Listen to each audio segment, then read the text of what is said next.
Mendaki gunung, lewati lembah, la la la la la la la la la la la.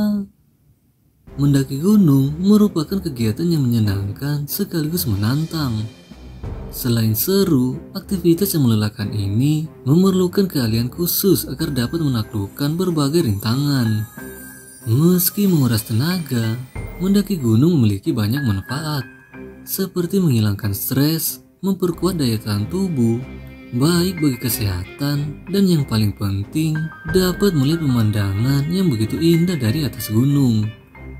Asalkan gunung yang didaki itu bukan gunung uranium milik si bapak yang satu ini.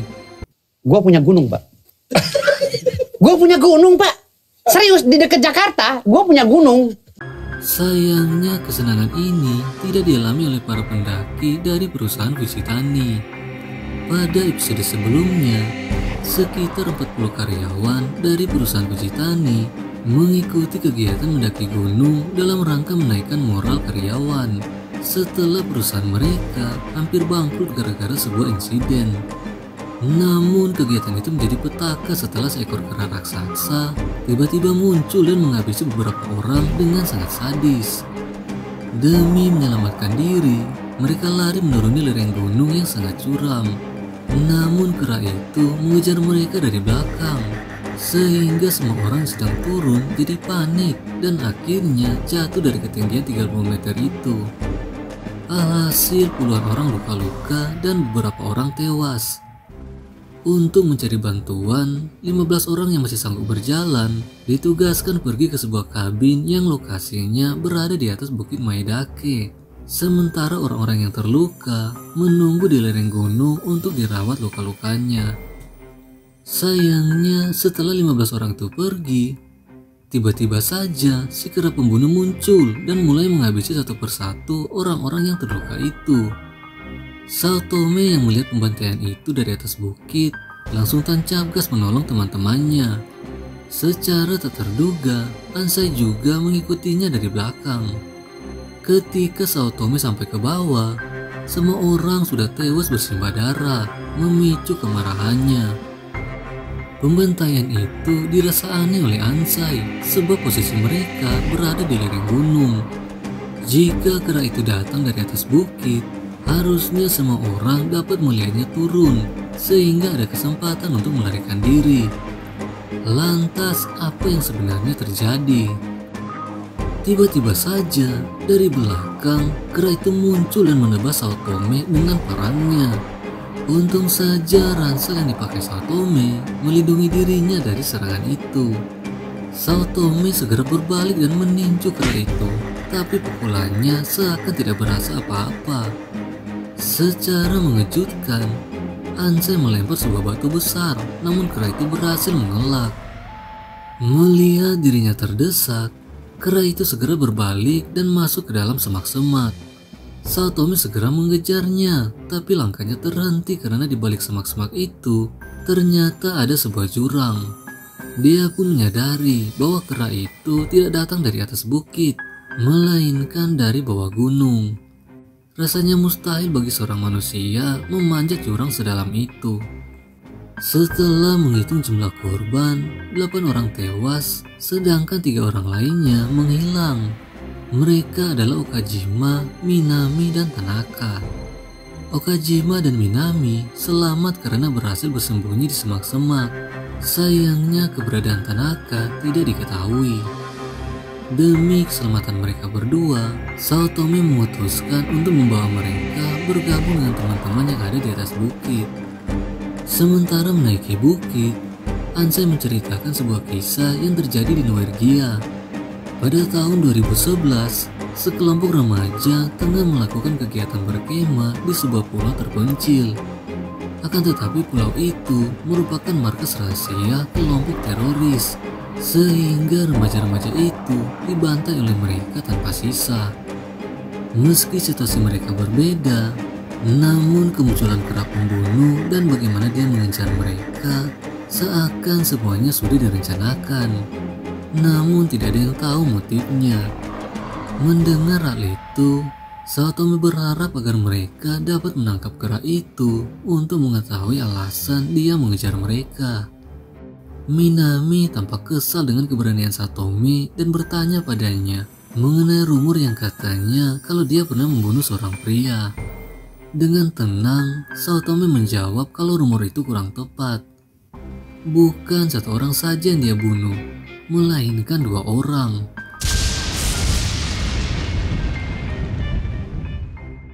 Ucapannya menyebabkan wajah Minami dan Okajima menjadi pucat. Minami pun berbisik pada Ansai karena takut pada Saotome.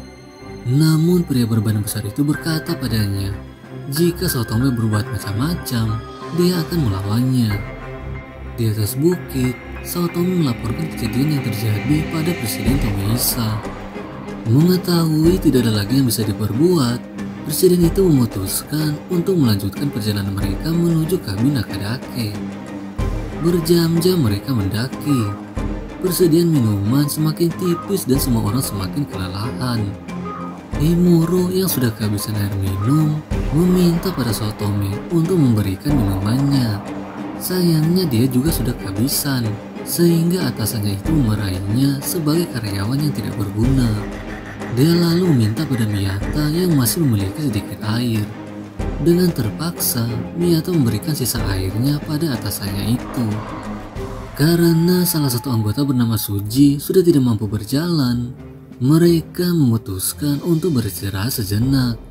Untuk mengatasi masalah persediaan air, presiden mereka menyuruh semua orang untuk menggabungkan semua air yang tersisa menjadi satu.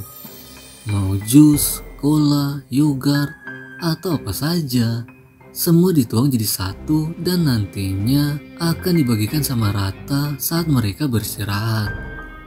Meski mendapat protes dari para karyawan, namun mereka tetap melakukannya. Sementara menaiki bebatuan yang besar, Isuka diam-diam meminum sebotol jus yang diselipkan dari tangannya. Rupanya dia menyembunyikan minuman diam-diam tanpa ketahuan orang lain, kecuali Fuji yang tak sengaja melihatnya. Isuka pun memberikan sebuah isyarat untuk tidak memberitahukan siapapun. Setelah mendaki hampir 7 jam, mereka kembali beristirahat. Sementara air dibagikan, Fuji mendekati Isuka dan memohon untuk memberinya sebotol minuman karena air yang dibagikan sangat sedikit. Dia mengancam akan melaporkan hal itu pada presiden jika Isuka tidak memberinya minuman. Isuka dengan terpaksa mengikuti kemauan gadis itu, namun dengan satu syarat, dia harus bekerja sama dengannya membentuk sebuah aliansi. Gadis itu pun setuju. Melihat perjalanan mereka butuh beberapa jam lagi untuk mencapai Bukit Maedake, mereka memutuskan untuk berkemah di situ sebab waktu sudah hampir malam. Mereka membagi 3 grup untuk bergantian mengawasi keberadaan kera pembunuh saat mereka tidur. Setelah tiba giliran grup 3 untuk bertugas, Hayashi tiba-tiba menjerit melihat tubuh Suji yang tak bernyawa tergeletak di antara bebatuan. Secara mengejutkan, dari bawah bukit, kera itu muncul dalam kegelapan malam, sehingga semua orang segera bangun dan berkumpul bersama-sama dengan mengambil batu untuk melemparinya. Meski Ansai meminta mereka untuk menunggu sampai kera itu mendekat, namun beberapa orang langsung bertindak ceroboh. Mereka segera melempari kera itu dengan batu, padahal jaraknya cukup jauh dan keadaan saat itu sangat gelap. Alhasil lemparan mereka sia-sia saja. Tanpa diduga-duga, kera itu mengeluarkan sebuah panah dan langsung menembakkan panahnya yang melesat bagaikan peluru. Untung saja panah itu masih menghantam batu yang ada di antara Fuji dan Sato. Melihat hal itu, semua orang langsung panik berlarian mencari tempat berlindung. Ansai tidak diam saja, dia melompat mendekati kera itu dan melemparkan sebuah batu dengan sekuat tenaga. Di saat bersamaan, kera itu menarik busurnya dan melesatkan sebuah panah yang menggores pipi Ansai. Sedangkan batu yang dilemparnya hanya mengenai batu yang ada di depan kera itu. Saotome segera memanggil Miyata dan dengan kekuatan mereka berdua, mereka menggulingkan sebuah batu besar yang jatuh di tempat di mana kera itu berada. Namun setelah diperiksa, kera itu sudah menghilang seiring datangnya fajar. Beberapa orang terluka akibat teror kera iblis itu. Namun kematian Suji terasa janggal di mata Miyata. Setelah memeriksanya dengan seksama, penyebab kematian nenek itu ternyata disebabkan oleh benda tumpul alias batu. Jika kera itu pelakunya, mengapa dia tidak menggunakan parangnya? Miyata lalu melaporkan hal itu pada Presiden Tomihisa bersama beberapa orang lainnya. Mendengar fakta mengejutkan itu, Presiden Tomihisa menyadari bahwa selain kera iblis, ada seorang pembunuh di antara mereka. Untuk berjaga-jaga, Ansem menyarankan agar tidak mempercayai siapapun, termasuk mereka berlima. Setelah berjalan beberapa jam, mereka akhirnya sampai di puncak gunung Maedake. Di depannya terlihat jelas sebuah kabin peristirahatan bagi para pendaki, kabin Nakadake. Hanya saja untuk mencapai kabin itu, mereka harus melewati jalan sempit yang di kedua sisinya hanya ada jurang. Mereka sedikit khawatir jika dalam perjalanan kera itu akan muncul dan menembaki mereka dengan panah. Alhasil jika hal itu terjadi, mereka akan binasa, entah dimakan panah atau jatuh ke jurang. Untuk mencegah hal itu terjadi, Tono memberikan sebuah ide. Dua orang harus bertindak sebagai pengawas dan membiarkan semua orang menyeberang sampai ke kabin Nakadake. Barulah setelah itu mereka berdua menyusul. Namun dua orang terakhir ada kemungkinan akan berhadapan dengan kera itu jika dia muncul, sehingga tidak ada seorang pun yang mau menerima tugas yang berbahaya itu. Karena tidak ada yang mau mengalah, Isuka memberi kode pada Fujishiba untuk mengikuti rencananya. Dia mendekati Saotome dan pura-pura terkejut melihat sekotak minuman ditemukan di belakang ranselnya. Fujishiba lalu berdiri sambil menunjuk Saotome dengan berkata kalau minuman itu miliknya, dan dia sempat melihatnya meneguk beberapa kali. Hal itu mengundang kemarahan semua orang karena mengira Saotome telah menyembunyikan minuman diam-diam. Namun belum sempat membela diri, dia langsung dipaksa melepaskan bajunya untuk diperiksa.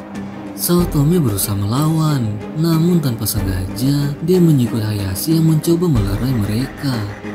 Untuk meredakan amarah semua orang, Sato menyuruh Saotome melepaskan pakaiannya untuk membuktikan kalau dia tidak menyimpan minuman lain.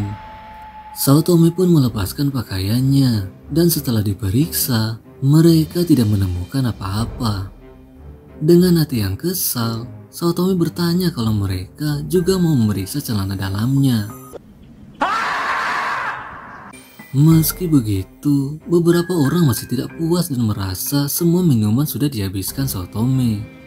Akibat tuduhan itu, grup 3 di mana Saotome berada dipilih sebagai grup terakhir yang akan menyeberang ke kabin Nakadake. Sedangkan Saotome dipilih sebagai pengawasnya. Isuka pun tersenyum gembira. Satu persatu semua orang dari grup 1 dan 2 mulai berjalan menuju kabin Nakadake, sementara grup 3 mengawasi. Hal itu semakin menambah kebencian Minami pada Saotome karena dia harus menunggu sampai giliran terakhir. Tanpa disangka-sangka, Miyata dari grup 2 ternyata masih ada di situ. Padahal grupnya sudah berangkat sejak tadi. Setelah grup 1 dan 2 berhasil menyeberang dengan selamat, tiba giliran grup 3 untuk menyeberang. Sato sebagai ketua grup menyuruh Hasegawa bersama Minami, Tono, dan Okajima berangkat lebih dulu karena dia ingin menemani Saotome sebagai orang terakhir untuk menyeberang. Miyata sendiri juga memutuskan untuk menemani Saotome.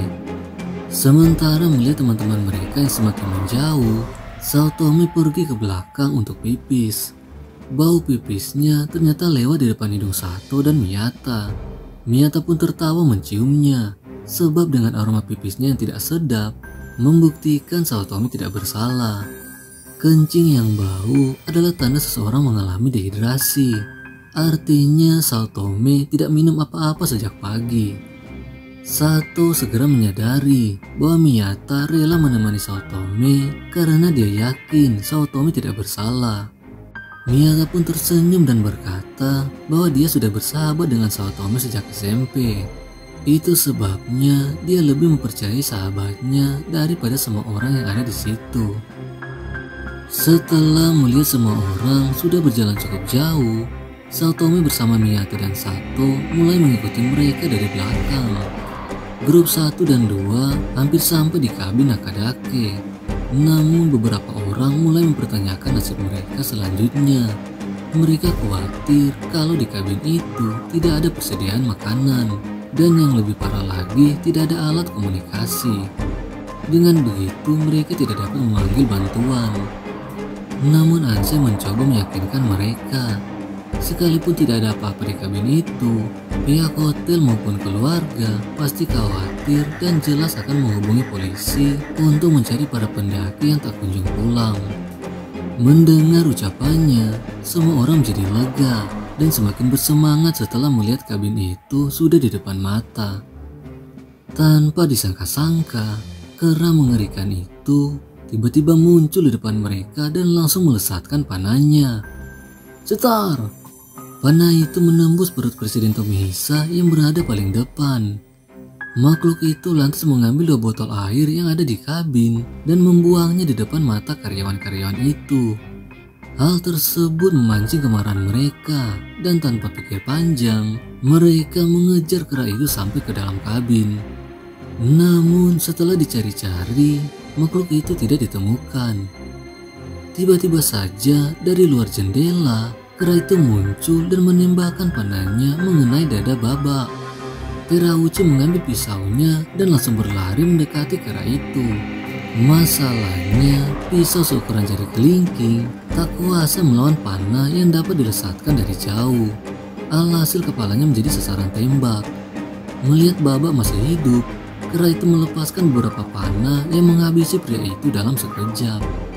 Ketika makhluk itu hendak menyerang Himuro, Ansai muncul di sampingnya sehingga dia segera melarikan diri.